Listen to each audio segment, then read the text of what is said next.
for the first time ever. We're forging new partnerships on strategically important industries like shipbuilding, energy, semiconductors, critical minerals, and, very important pharmaceuticals. We learned that during COVID.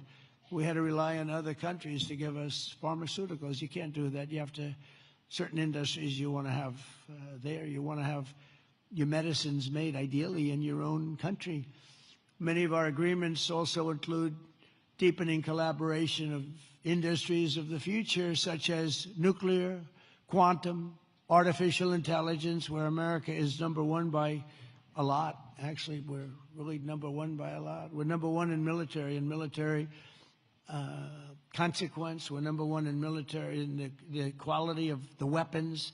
That's why everyone wants to buy for us. I'll tell you what, we have a long lead on is submarines, nuclear submarines. We are so far advanced that by perhaps 20, 25 years. We're 25 years ahead of any competition. And not only are the tariffs strengthening our alliances, they're also bringing peace to the world. On Sunday in Malaysia, we signed the Kuala Lumpur Peace Accords, ending forever the war between Cambodia and Thailand. Thank you. Thank you. It's interesting. We were making trade deals with Cambodia and with Thailand, and I sort of watch what I do. I don't go to the beach and sleep all day. I like to watch. And I see Cambodia, Thailand, among many other nations. And this is true for numerous other deals, too. But I see Cambodia, Thailand, and I read a front-page story about the fact that there were thousands of dead people along the border. And they fought for a long time. And I said, wait a minute, we're making deals? And they're starting a war? They were just starting, and it was vicious. Thousands of people were killed along the border, their two borders. And I said, let's call the head. I didn't know the heads of either one. I called them. They were both great people and sort of reasonable. I said, listen, you want a trade deal? We're not going to make a deal with you if you're going to be in war. Then I called Cambodia. I called Thailand. I called Cambodia, back and forth.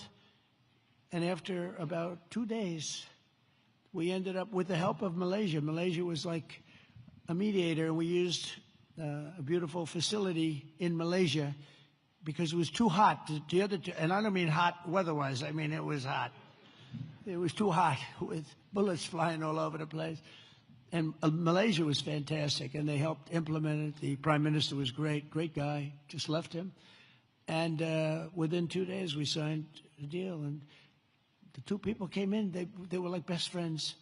It was a beautiful thing to see. We saved, probably millions of lives. They've had a tempestuous relationship I said, for how many years? 500 years.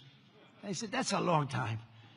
That's a long time. But we think this is going to be, hopefully, I use the word everlasting. Same thing in the Middle East. We hope it's going to be everlasting peace. They've never had peace. They've 3,000 years, and we signed in the Middle East. But I've ended 8 wars in 8 months, and in many instances, trade has played a big part in getting those wars ended. On top of it all, tariffs now projected to reduce our deficit by $4 trillion over the next 10 years, and I think actually much more than that. That's national security, because you can't have deficits and you can't have debt all over the place. And stops inflation and strengthening the dollar and ultimately balancing our federal budget, which I think we're going to do very quickly, only because of our policy of fair tariffs.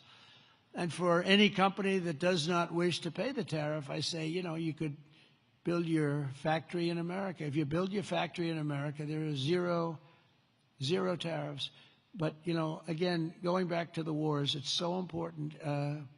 If you look at India and Pakistan, so I'm doing a trade deal with India, and I have great respect and love. As you know, for Prime Minister Modi, we have a great relationship. Likewise, the Prime Minister of Pakistan is a great guy, and the Field Marshal, they have a Field Marshal. You know why he's a Field Marshal? He's a great fighter. He really is. He's a great guy, too. And so I know them all. And I'm reading that 7 planes were shot down. They're going at it, and they're really starting to go. And it's a big thing. These are 2 nuclear nations. And they're really going at it. And I called Prime Minister Modi. I said, we can't make a trade deal with you. No, we must make a trade deal. I said, no, we can't. You're starting a war with Pakistan. We're not going to do it. And then I called Pakistan. I said, we're not going to do trade with you because you're fighting with India. And, you know, two nuclear nations.